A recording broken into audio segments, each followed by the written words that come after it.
láé nítorí tirẹ̀ ní ọgbọ́n àti agbára ó sì ń yí ìgbà àti àkókò padà ó mú ọba kúrò ó sì ń gbé ọba lékè ó sì ń fi ọgbọ́n fún àwọn ọlọ́gbọ́n. ó mú ọba kúrò. He removes a king. ó sì ń gbé ọba lékè. And he sets another. ó mú alágbára kúrò ọgbẹ́tàlì kásórí ìtẹ́ dàníyàn for the gates of ẹ̀yìn ẹ ṣe gbogbo ayé.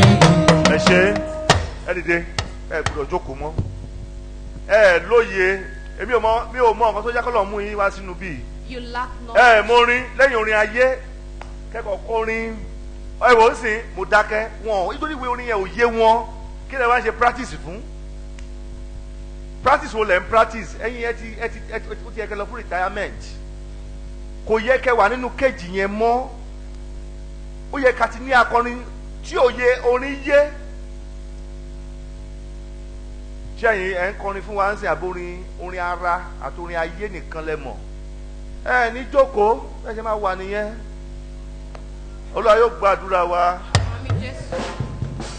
Òmù alágbára kúrò ó gbé tẹ́lí kásórí ìtẹ́ tani àfúrá máa yí bèrè ẹ̀yìn gbogbo ayé yìí. Gbogbo ọ̀run ẹ̀kọ́ ayọ̀ orí ipa ẹ̀yìn ẹgbẹ́ ìrìn ẹ̀kọ́ ayọ̀ ayọ̀ òní ẹ̀kọ́ rí sí mẹ́ta lọ́kàn. ẹ ṣe ẹ̀yin ẹ dúró bẹ́ẹ̀ yẹn ẹ̀yin ìjọ ìjókòó. Amútálíkà. Takes a poor man a gbé sórí ìtẹ́. and he lifts him to the throne. ìran Jonathan ò níran lórílẹ̀‐èdè yìí. Jonathan has no family in this nation. ṣebí Babangida àwọn la ń mọ̀. We know the likes of Babangida. àwọn oríṣiríṣi èèyàn ńlá ìran baba Jonathan ò ṣe politics orílẹ̀ Nàìjíríà rí. We know lots of people, but Jonathan's family have never been Ọlọ́run wá ń involved wá in politics. ènìyàn tó máa fi ṣe ọba lórílẹ̀ Nàìjíríà. But God looked for a man that will be king over Nigeria, ó wá gbé Jonathan ṣe ọba. and he made Jonathan the king. ó wá fún ní ìyàwó He gave him a wife láti pé ká kẹ́kọ̀ọ́ lára rẹ̀. so we can learn from her. ó fún ní ìyàwó He gave him a wife ká lè kọ́gbọ́n lára ẹ̀.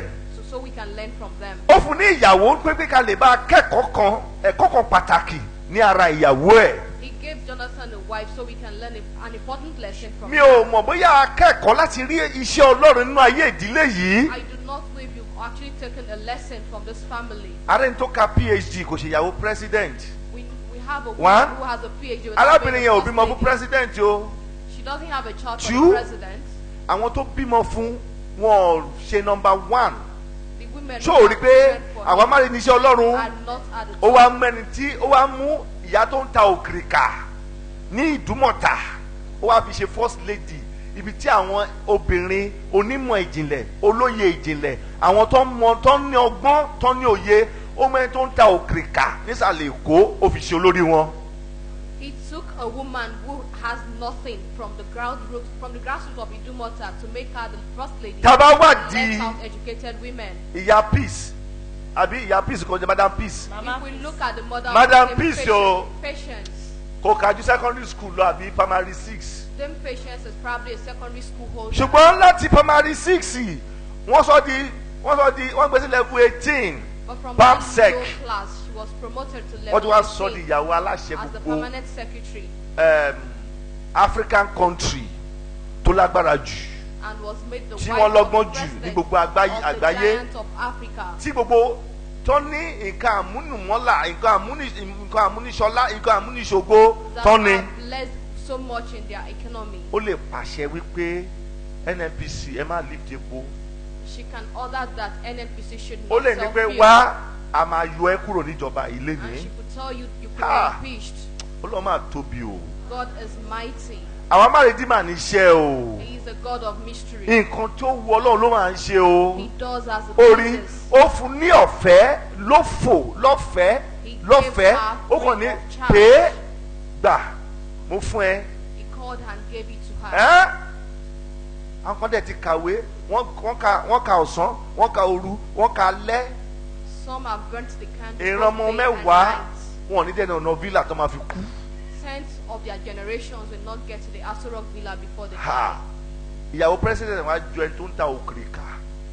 Our Ní president's Èkó. wife is a woman who sells okrika at Idumota Market. Imú rẹ̀ kò ní fitting. She lacks Ìrìn ẹ̀ wàá rí àwọn obìnrin gidi tó bá rìn wàá ní ha obìnrin ló ń rìn tó bá kó patient mọ́ àwọn tó wà ní church kò sí difference. I jókòó as normal person. She lacks elegance in her carriage. Ẹlòmíì ó wà nù ọlá Ọlọ́run ò gbé ọlá yọ lára ẹ̀. Ẹlòmíì ò dẹ̀ sí nù ọlá kò dé tó kò dé ibo lẹ́yìn pé ibi tí máa wọ mọ́tò òfurufú yìí ibi tí máa lọ sí òyìnbó kò dé airport rí bí èmi báyìí mi ò dé airport rí. Some people are so wealthy but I've never gone Mi ò wọ to the plane airport. rí. Mi ò wọ plane mi ò wọ rí ṣùgbọ́n táwọn bá wò mí wọ́n á kún mi ṣẹ̀dé láti Amẹ́ríkà nísinsìnyí ni àwọn tó lọ sí Amẹ́ríkà wọn ò dá tó mi. Orí bá àṣẹ yóò wú lọ́lọ́run He is a God that does as a àṣẹ yóò wú ní bí ṣe wà mi ò dé kò yí rí I have never mi ò dé Abuja rí gbogbo ìrìn mi láti ṣọ́ọ̀ṣì dé ilé mi ó tọ́ I don't go beyond the church and my mi ò kọjá ibi tọ́lọ́ba ti ní kí n dé ni. Awamaridi ní iṣẹ́ Ọlọ́run. He is a God of mystery. Ọba tó máa mú èèyàn kúrò nínú oko àwa mú wá sáàrin ìlú àwa sọ di ènìyàn ń bẹ̀. It takes you away from a rural setting to the urban setting. Ẹ jókòó ti yín Awamaridi ní iṣẹ́ Olúwa. The works of God are mystery. Kàwé yẹn síwájú. ó sì ń fi ọgbọ́n fún àwọn ọlọ́gbọ́n. Ó ń fi ọgbọ́n fún àwọn ọlọ́gbọ́n. àti ìmọ̀ fún àwọn tí ó mọ òye. Oh my God, hallelujah. Hallelujah. Orí nígbà tí Ọlọ́run fún Amẹ́ríkà ṣe tán ó wá gbé agbára lé wọn lọ́wọ́. Jọ torí Ọlọ́run mo fẹ́ bẹ̀ ẹ́ ni bóyá ẹ ti rí history ẹ ti rí the Nigerians ẹ ti bí tí Nàìjíríà ti ń sọ̀rọ̀ ẹ ti bí tí Nàìjíríà ti ń tu ọgbọ́n ẹ ti bí tí Nàìjíríà ti ń kó ọgbọ́n jọ Amẹ́ríkà ò gbọ́n tó Nàìjíríà. He has given America Oh all my the God. power, but Nigeria, they are tẹ́yìn tí not bá as ṣẹlẹ̀. wise as Nigerians. Báwọn èèyàn rìrì ni tí Nàìjíríà bá gbé ọgbọ́n kalẹ̀ ọmọ ní pé ní ayé ìṣe ó possible Nàìjíríà ṣe pé ó possible Nàìjíríà lọ́gbọ́n o Nigerians are wise, ṣùgbọ́n èèyàn 1,000 péré wá ń bá àmì Nàìjíríà jà but 1,000 people alone are fighting with the Nigerian army, wọ́n wá dàbẹ̀ tó lágbára and they now look like people who are powerless. wọ́n dàbẹ̀ tó ní ìmọ̀. They act like people without knowledge. Nǹkan tí Nàìjíríà ní Amẹ́ríkà ò ní 1/2 ọ̀rọ̀ tó wà ní Nàìjíríà. What Nigeria is endowed with, America lacks 1/3 of it. Awamaridi ní iṣẹ́ Ọlọ́run. The works of God are mystery. Jọ̀ọ́ torí Ọlọ́run ṣé American àmì àbí China àbí gbogbo ẹlẹ́yìí tẹ́ kójọ yẹn ṣé wọ́n kàn lè wọnú gbó Boko Haram láì ṣe pé ọmọ Nàìjíríà ló máa tẹ̀lé wọn. Can all those international troops go Nítorí into pé that forest without following Ọlọ́run wá gba Nigerians? ọgbọ́n lọ́wọ́ ọlọ́gbọ́n ó wá gbé fún òmùgọ̀ But ènìyàn. God has taken away wisdom from the wise and given it to a fool. Nàìjíríà sójà sílẹ̀ báwọn Boko Haram jà. The Ṣùgbọ́n Nigerian army can tó wà ń bẹ̀ fight ni the Boko pé Haram sect. Ọlọ́run fi Boko Haram dọ́gbọ́n Nàìjíríà sójà rú.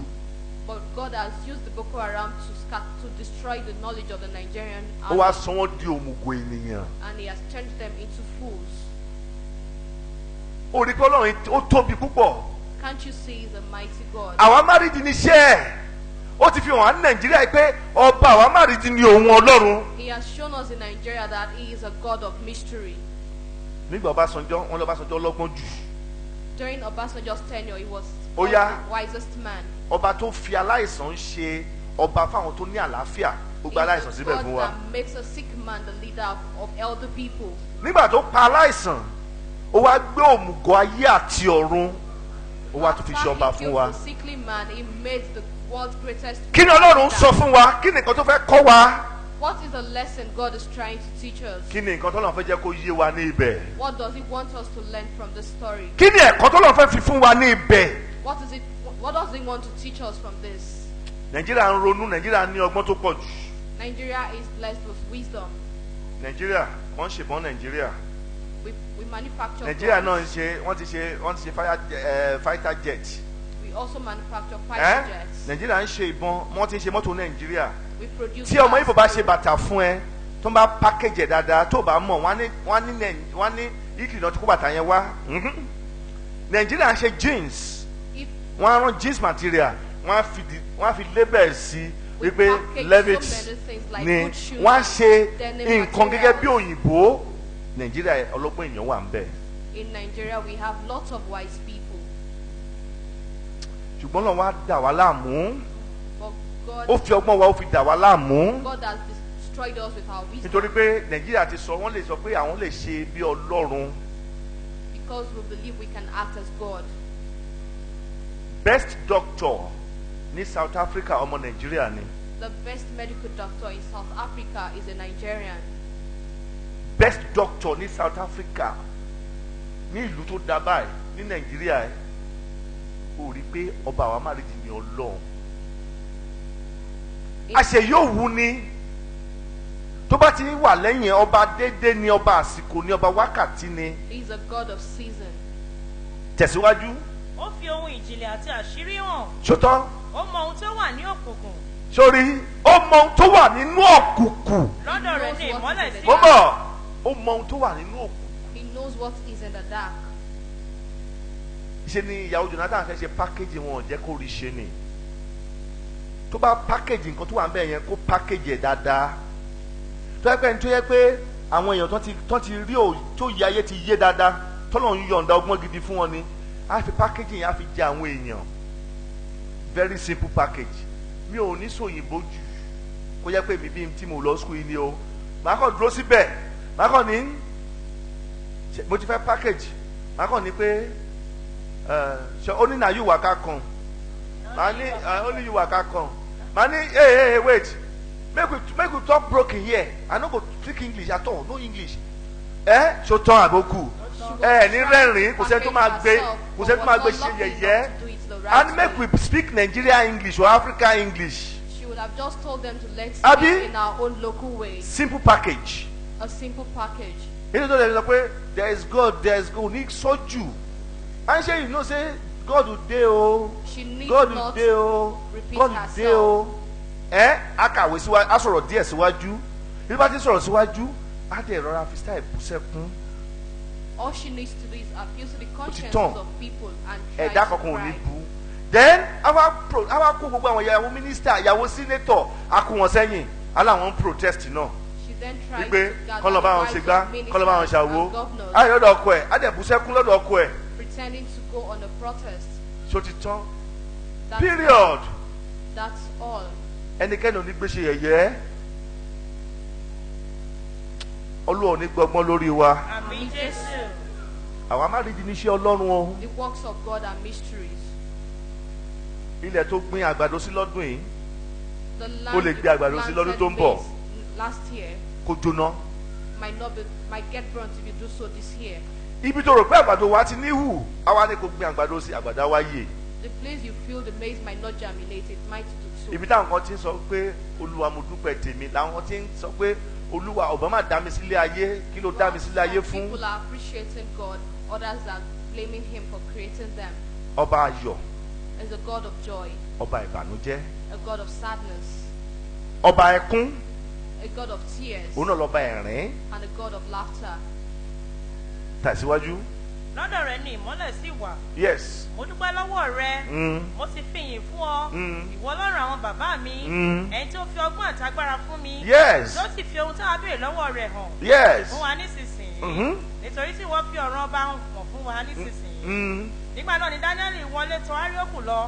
Ẹni tí ọba yàn láti pa àwọn ọlọ́gbọ́n Bábílónì run. Ó sì lọ. Ó sì wí fún un báyìí pé má ṣe pa àwọn ọlọ́gbọ́n Bábílónì run. Mú mi lọ síwájú ọba. Ìbí ó sì fi ìtumọ̀ náà fún ọba. Bẹ́ẹ̀ni, yes. Nígbà náà ni Áríókù yára mú Dáníẹ́lì lọ síwájú ọba. Ó sì wí fún un báyìí pé mo rí ọkùnrin kan mú àwọn ọmọ ìgbèkùn Júdà. Ẹni tí yóò fi ìtumọ̀ náà fún ọba. O ṣeun, Awamaridi ni Olúwa. Our God is a God of mystery. amúrírí jáde kúrò nú àìrí. It brings out deep and dark secrets. Àṣeyọ̀wù ni. It does as it pleases. Àṣeyọ̀wù ni. It does as it pleases. Ó dáa kí o fi Ọlọ́run kó fi gbogbo ayé ẹ lé ọwọ́ Ọlọ́run láti ṣamọ̀nà ẹ. It is Dájú pé kó lọ gbé ayé ẹ lé ènìyàn lọ́wọ́. so he can order it. Ènìyàn tàn ẹ́ o. Man will deceive you. Ènìyàn gbé ẹ ṣubú. Man will make you stumble. Ṣùgbọ́n Awamaridi ní iṣẹ́ rẹ̀. But his works are mysterious. Iṣẹ́ rẹ̀ ò kì í fail. His works do not fail. Ọlọ́run ò kì í fail. God does not fail. Tó bá wù ú lè ní kó mi máa sun nílẹ̀. If he pleases, he might ask water to come out of the ground. Ohunkóhun tó bá tù ú ló lè ṣe. He does whatever he wants to. Awamaridi ní iṣẹ́ rẹ̀. He's a mysterious God. Ìyá bímọ kan. A woman has just one child. Ọmọ ìyá bímọ mẹ́sàn-án. And the child has 9 children. Àwọn mẹ́sàn-án yẹn wọ́n lè má tún rọ́mọ bí. Those Pé báwọn tó máa 9 fún lọ́mọ children ó lè might jiyàn have méjì àbí no mẹ́ta. child, or at most they have 2 or 3 Àbí children. gbẹ̀yìn ó lè fún lọ́lá.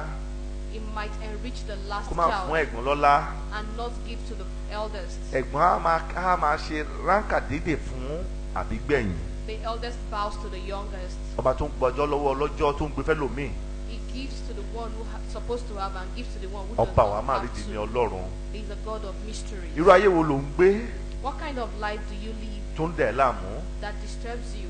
Daniel 4:9 ìgbésí ayé wo ló ń gbé What kind of life do you live tó o ròyìn pé Awamaridi ni Ọlọ́run nínú rẹ̀? that you do not know that God is a mysterious God? Nǹkan tí wọ́n ṣe tínú ẹ̀ ń dùn sí What you do that makes you happy ni ẹlòmíì ń ṣe tínú ẹ̀ ò dùn sí o. is what another person does that makes Àǹfààní you tí sad. wọ́n ń jẹ lénìí tó ròyìn pé ọlá àti ẹ ló tó bẹ́ẹ̀ láti pé kò jẹ àǹfààní yẹn. The opportunity you have that makes you feel you are Gbà the pé one kò who ń ṣe can wọ́n do ló ní things o. that make you have them. Ó wu Ọlọ́run ló gbé ìyà lọ́dọ̀ ẹ. Take it that it only pleases Kí ló ti God wí? to give it to you. Bélútésásárì olórí àwọn amòye nítorí tí mo mọ̀ pé ẹ̀mí Ọlọ́run ń bẹ nínú rẹ̀ kò sì sí àṣírí kan tí ó ṣòro fún ọ sọ ìran àlá tí mo lá fún mi àti ìtumọ̀ rẹ̀ báyìí ni ìran orí mi lórí àkéte mi mo rí i sì kíyèsí igi kan dúró ní àárín ayé gíga rẹ̀ sì pọ̀ gidigidi. Ẹ ṣe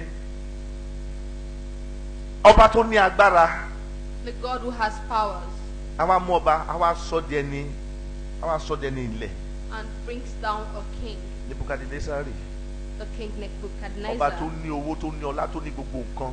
a king who was